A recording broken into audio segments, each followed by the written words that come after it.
I'm here with Steve Skeels to have an interview with him about Tacoma's vintage motorcycle team and the 24 hours at the ton.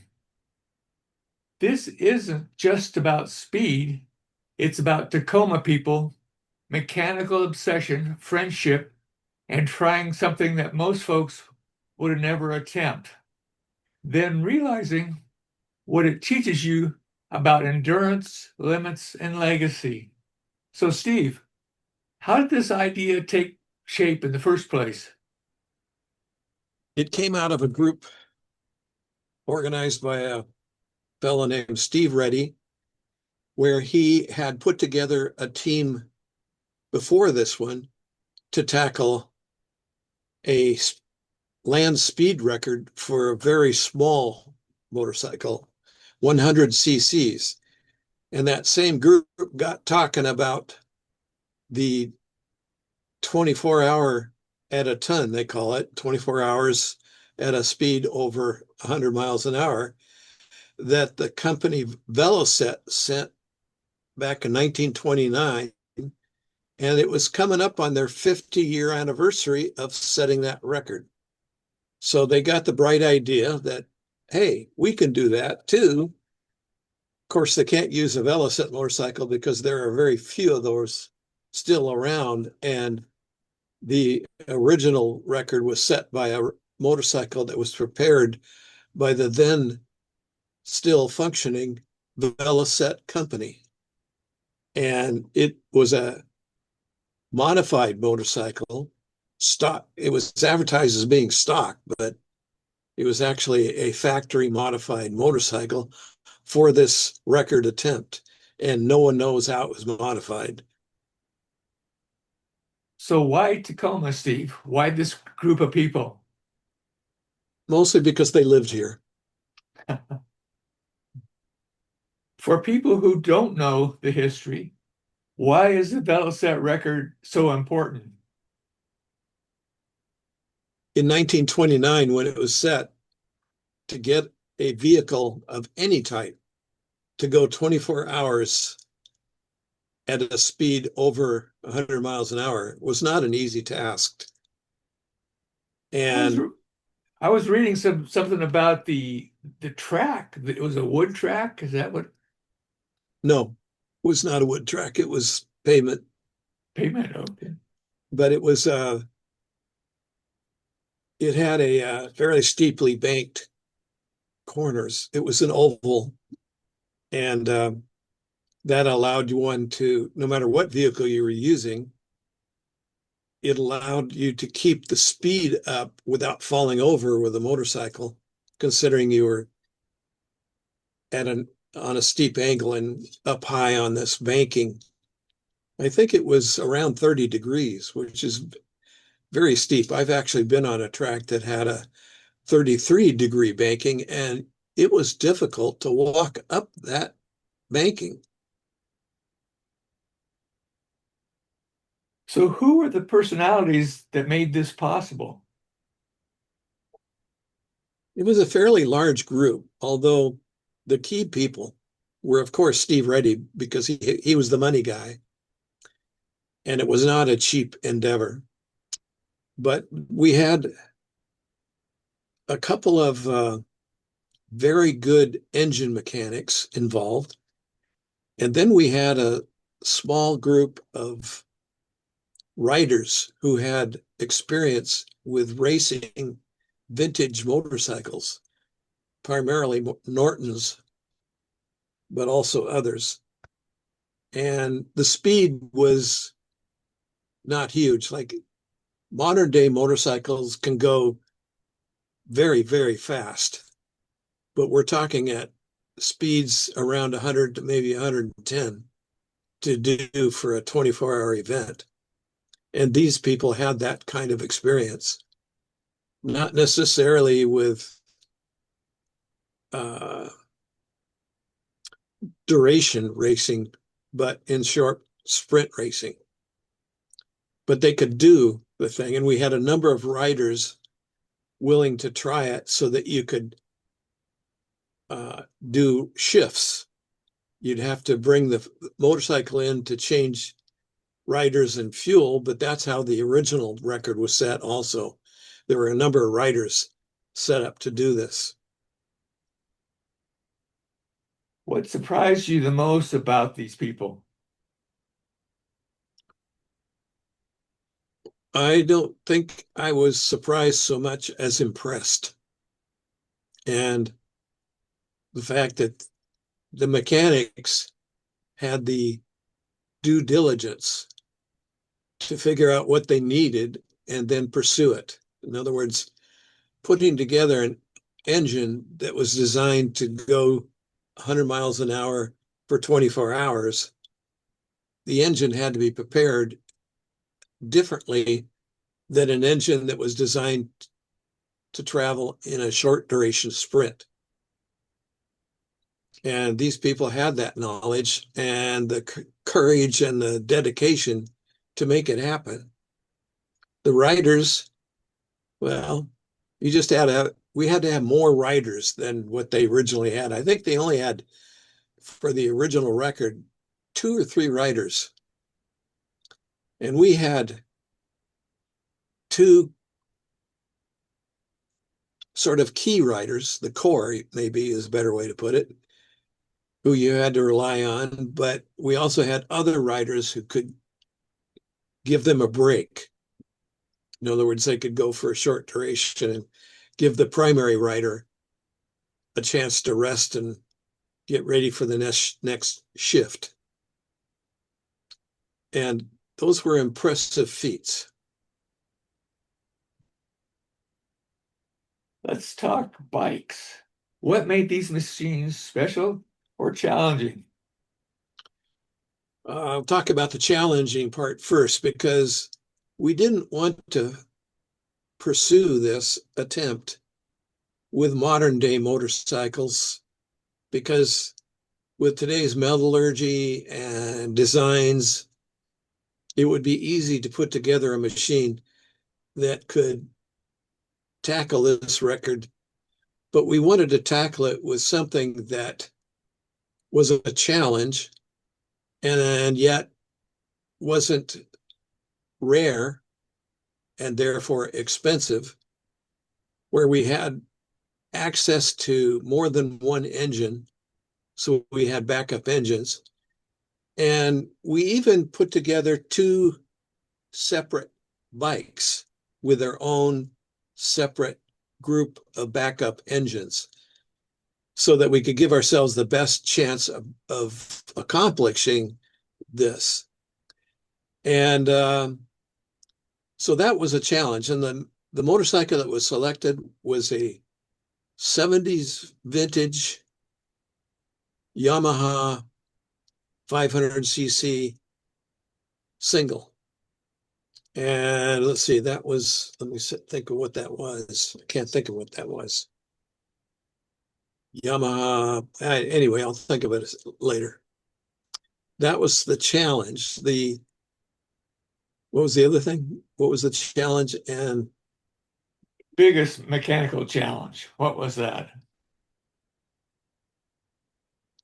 well, getting a engine prepared that would do 24 hours. Like I said, that has to be different than an engine that was. What about oil choices, airflow, rider restraint, that type of stuff? Well, that was less of a challenge. The challenge was creating an engine that would go 24 hours and survive the heat that would build up at 100 miles an hour. And yeah, well, it was interesting because they actually had someone in the group, sort of he wasn't participating closely in the design and build. However, he provided a coating. So pistons could be coated with a material that would allow them to shed heat more easily. And cylinders could be coated so that they would absorb that heat more readily and get it to the fins that would then transmit the heat off to the air that was flowing over that engine. And the oil was an easier challenge, but we had to put fairings on this motorcycle to give them an aerodynamic advantage. And that created a different kind of a challenge because it had to be opened up so that it allowed airflow over the engine. Because obviously an air-cooled engine needed heat flow, heat transfer. So it had to allow a good mechanism for that to happen. Was there a moment when you thought this might not happen? I mean, was there that kind of fear in the group at any point in time? Oh, constantly. We had to test these engines, and the only way we had to test the engine, the bike in general, is to run it at 100 miles an hour. And to do that, we had to have the right track. These motorcycles, here's the model. It was the SR500 street version. Yamaha built several versions, but the SR500 was selected to be the closest we could approximate to the original Velocette model that was used for this record. And in order to test these things, the only way was to run them as long as you could for 100 miles an hour. So we selected a particular track, which was the largest NASCAR track in the States, and then put together a road team that could transport the bikes and spare engines and tools. And we even had enough money involved to fly the riders, the pilots, as it were, to the track. And the track that was selected was in Talladega, Alabama, because it was almost 3 miles in circumference. So it allowed you to get the bikes up to speed and keep them there for as long as possible. And the track provided a nice pit lane, and it provided safety vehicles. So if there was a crash, you actually had somebody with first aid experience to get to you in a hurry. And that was the challenge. That was the solution that was selected. So until we got there and ran the bikes, we really didn't know how they would perform.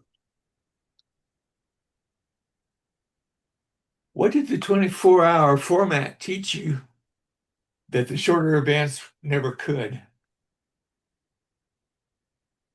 Well, endurance is a factor of riders' endurance and engine and bike endurance. And because we selected this track, which I think that was a good selection, the only problem was it was so far away and it was expensive to rent it. It was so far away that presented an expense because we were flying mechanics and riders and support staff out there. That was all on Steve, and I didn't know how much money Steve had, so me not knowing his finances and wasn't going to probe into that. But I do know that each event, by the time we got to the track, that was over $200,000. And we did this twice.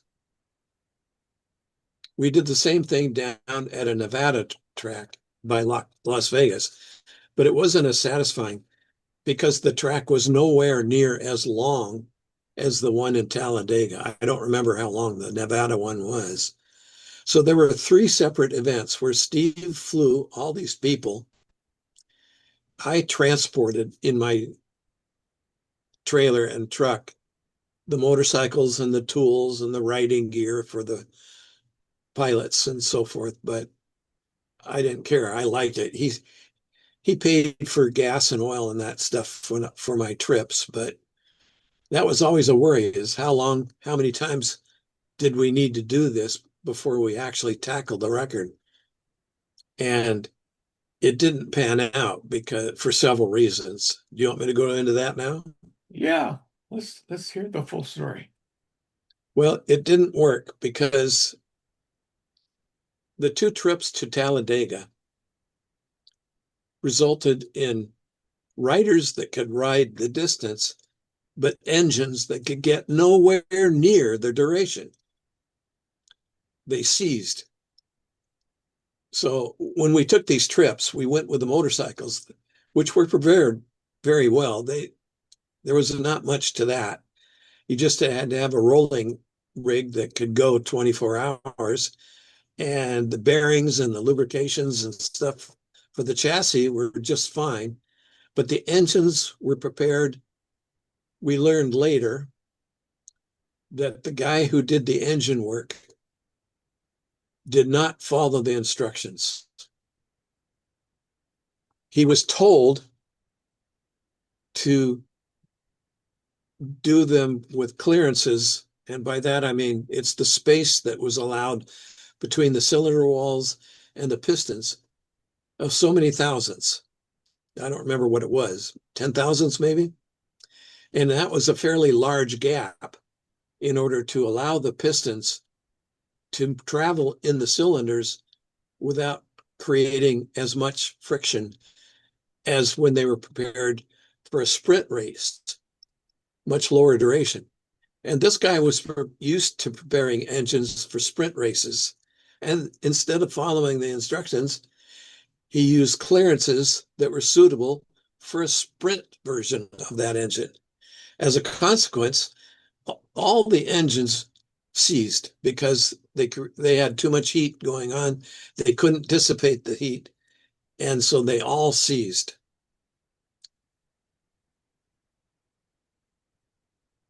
That must have been extremely disappointing to find out about it way afterwards. Yes, it was. And I don't know what the financial picture was. I don't think Steve was ready to quit. But unfortunately, Steve had a developing brain tumor and he had to stop. And then Steve passed away in a short order, and that was a tragic loss. You don't ride much anymore. Why does this story still matter to you? It was a significant, enjoyable part of my life. Getting to know these people and their dedication and watch this all take place was a really delightful event in my life that I'll never forget for that reason.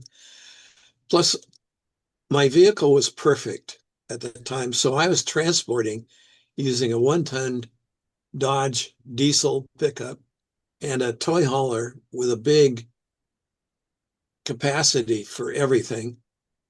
And I enjoyed the road trips. I always had co-drivers, so we did these trips rather quickly, driving straight through, only stopping to rest in rest stops. And it only took us 2 days, maybe 3, to get from Tacoma to Talladega, Alabama, which is right next to Birmingham. And I enjoyed those trips. The last trip we took, the co-driver and I had an opportunity to stop along the way and visit the Rocket Museum in Huntsville, Alabama. And that was a very unique and enjoyable experience. Also, in Talladega, we were real close to a big, famous motorcycle museum called the Barber Vintage Motorcycle Museum and Track. And Steve bought his tickets to the museum and track on weekends that were rather large events. So the whole group got to go to these big events. at the Barber motorcycle event. And that was real special as well. So the whole thing was a dream vacation, really. It was disappointing that the engines didn't live up to expectations, but the whole experience, running around with these people that were dedicated to this task, and then these ancillary events that we were able to go and see, it was really special. What do you hope survives from this story? Say that again? What do you hope survives from this story? What is the legacy that you see? Well, it was a disappointing and tragic legacy related to Steve Reddy's situation, but to be part of this group and collaborate was real special for me. And I was able to bring some of my skills to bear in that, well, for instance, the fairing on these motorcycles were covered with decals. They put a really good paint job on these two motorcycles. Steve spent money and had a famous motorcycle race car painter in, what was that? Where was he? He was not in Tacoma. He was around Tacoma somewhere. I think he was close to Lacey, actually, near Olympia. But he had the painter do the fairings, and a very good job. And then everyone who contributed anything, and there were a lot of people that contributed parts and pieces and the paint job, the coatings and everything. It had decals, which I created a 2014 logo decal to put on these things in various sizes, using my skills with computers and design packages and a printer that was able to print onto decal paper. And then I was able to take these decals down with water and a sponge and everything and apply them. And then I sprayed them with a clear coat to protect them from wear and tear. wear and tear. And so that was kind of special. And then when the event happened, I created using 4 clipboards, I created timing sheets for the two motorcycles. We actually had some of the wives there to record the timings for each lap for the motorcycles.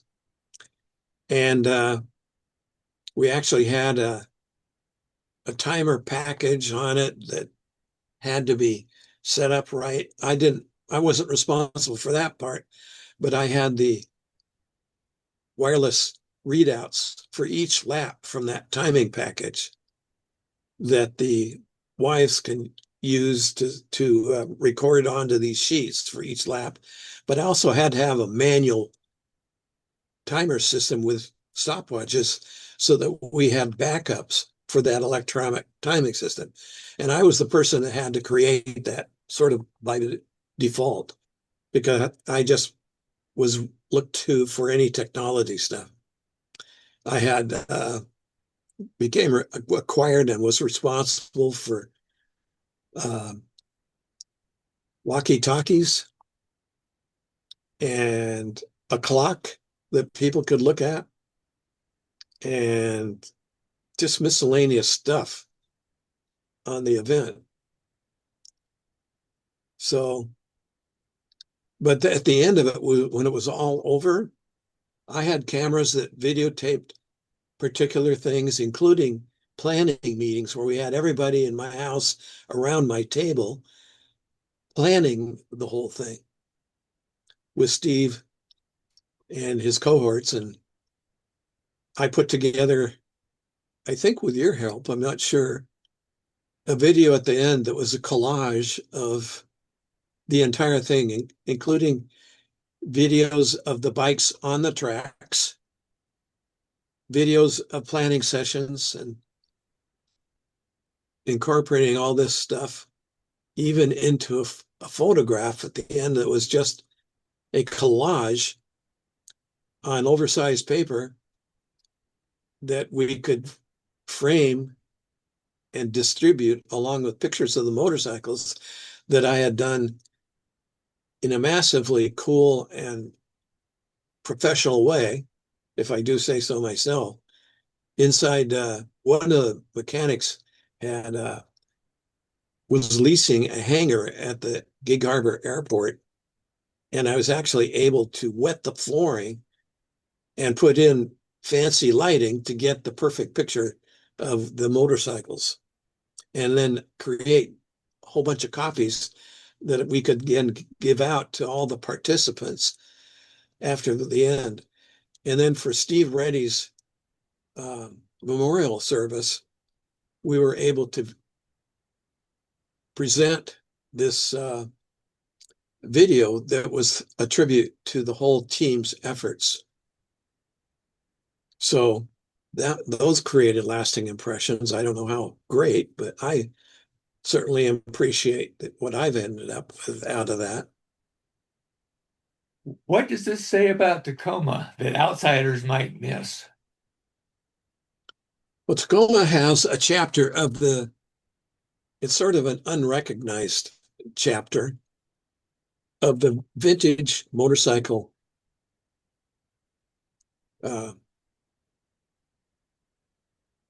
enthusiasts group. And that's actually headquartered in Seattle. But there's a very active, enthusiastic group that sort of tagged on to that. And they called themselves a chapter, although the Seattle group won't recognize it as an official chapter. But that's speaking to politics and pride, not really effect. Nonetheless, we've had this Tacoma chapter, and they have their own leadership, and they're very active. They're still active. And there was a time period, several time periods, when the Seattle group almost disbanded, but the Tacoma was alive and well throughout. And the Tacoma group does what's known as the, oh, shoot. The Vashon Isle? Yes, the Vasson, let's see if I can think of it. BME? Tour de Vashon is what they label it. And once a year, around New Year's in January, they do this thing where it's, there's a name for it. There's a particular ride around Vashon Island. There's a big ending group in a particular park, and there's judging for vintage motorcycles and so forth. And it's pretty popular, and that keeps going. But that has nothing to do with the 24T project. The 24T project was totally independent and a brainchild and sponsored and paid for by Steve Reddy. Why is it so important to tell your story now? Because you want me to. If someone watching this has their own impossible idea, what would you tell them? Well, you have to start with the right sponsorship and a person willing to fund it. And we were fortunate to have Steve Reddy. After that, it's just having the built-in enthusiasm that comes from having the right people involved. You have to have the planners, you have to have the support staff, you have to have the right people to transport to make that happen. You have to have the right people to build the mechanics, to build the engine. It's no less involved than putting a Formula One car on a track somewhere in the world. It's just probably less expensive. But the So, details of that effort are no less important to make it happen. So do you think this is special to Tacoma? I think it just was lucky to be involved because we had the right groups in each one of those categories. The writers, the planners, the money guy, and the engine builder, although he didn't do it right, he was still a qualified individual. And then the mechanics that did the work on the motorcycles beyond the engine work. Well, thank you very much for your time, Steve. We'll put this up online and people can view it, and it's kind of like having a museum. Yes, it is. And you're welcome.